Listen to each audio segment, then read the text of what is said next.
सोचो, एक शहर सोने से जगमगा रहा है। पुराने ग्रंथों में द्वारका का वर्णन ऐसे ही मिलता है। यह पौराणिक शहर एक द्वीप पर बना था। यह अद्भुत शहर था। द्वारका कोई मामूली शहर नहीं था।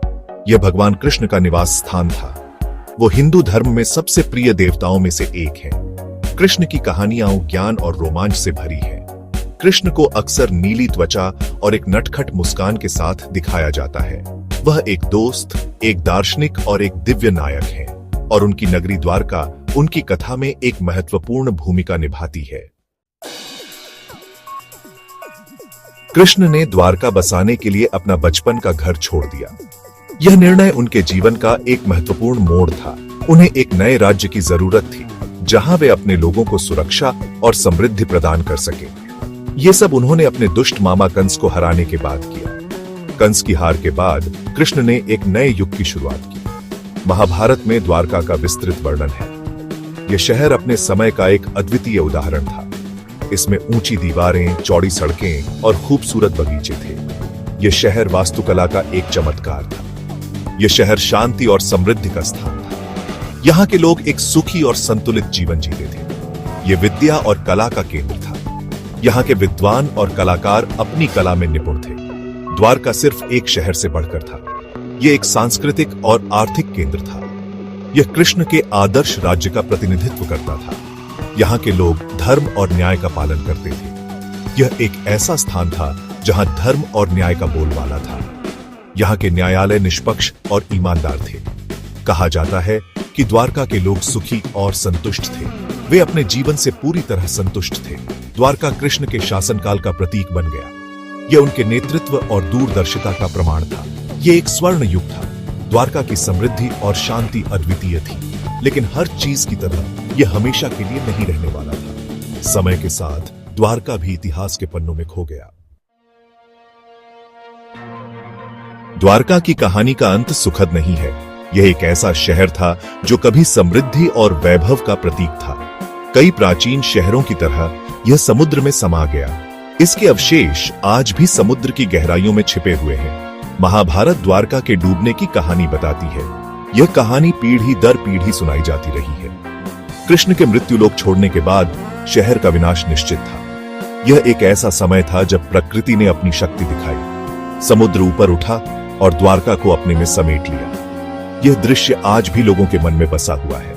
कुछ लोग कहते हैं कि यह एक प्राकृतिक आपदा थी।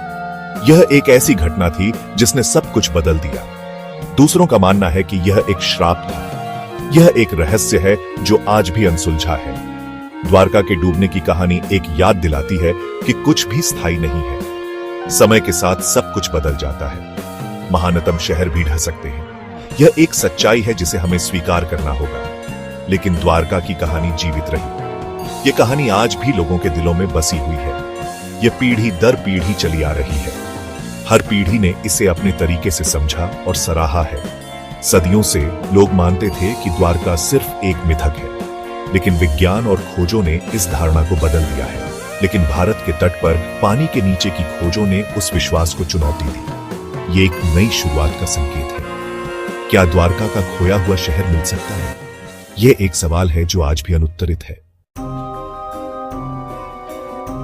भाग 4, द्वारका की फिर से खोज। 1980 के दशक में पुरातत्वविदों ने एक आश्चर्यजनक खोज की। उन्हें भारत के गुजरात तट के पास समुद्र के नीचे खंडहर मिले। खंडहर प्राचीन थे। वे द्वारका के वर्णन से मेल खाते थे। इस खोज ने बहुत उत्साह पैदा किया। क्या ये कृष्ण के शहर के खंडहर थे? खोज में दीवारें, खंभे और मिट्टी के बर्तन शामिल थे। ये हजारों साल पुराने थे। द्वारका में पानी के नीचे खुदाई आज भी जारी है। इन खोजों ने द्वारका की कहानी में रुचि को फिर से जगा दिया है। वे अतीत से एक ठोस संबंध प्रदान करते हैं।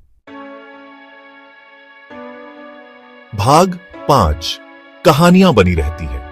द्वारका की कहानी सिर्फ इतिहास से बढ़कर है।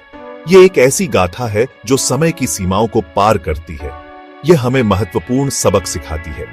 यह हमें बताती है कि कैसे प्राचीन सभ्यताओं ने अपने समय में महान ऊंचाइयों को छुआ। यह हमें याद दिलाती है कि सबसे बड़ी सभ्यताएं भी शाश्वत नहीं है। समय के साथ सब कुछ बदलता है। यह विश्वास और आस्था की शक्ति पर भी प्रकाश डालती है। यह दिखाती है कि कैसे आस्था ने लोगों को एकजुट रखा। द्वारका की खोज हमें अपनी सांस्कृतिक विरासत को संरक्षित करने के महत्व को दिखाती है। यह हमें अपने अतीत से जुड़ने का अवसर देती है।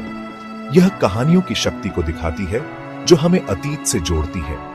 ये कहानियां हमें हमारे पूर्वजों की जीवन शैली और उनके संघर्षों के बारे में बताती है। ये कहानियां हमें पहचान और अपनेपन का एहसास दिलाती है। यह हमें हमारी जड़ों से जोड़ती है। द्वारका की कहानी आज भी लोगों को प्रेरित करती है।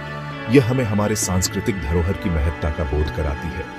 यह हमें धर्म, ज्ञान और अच्छाई और बुराई के बीच की अनंत लड़ाई के महत्व की याद दिलाती है। यह हमें सोचने पर मजबूर करती है।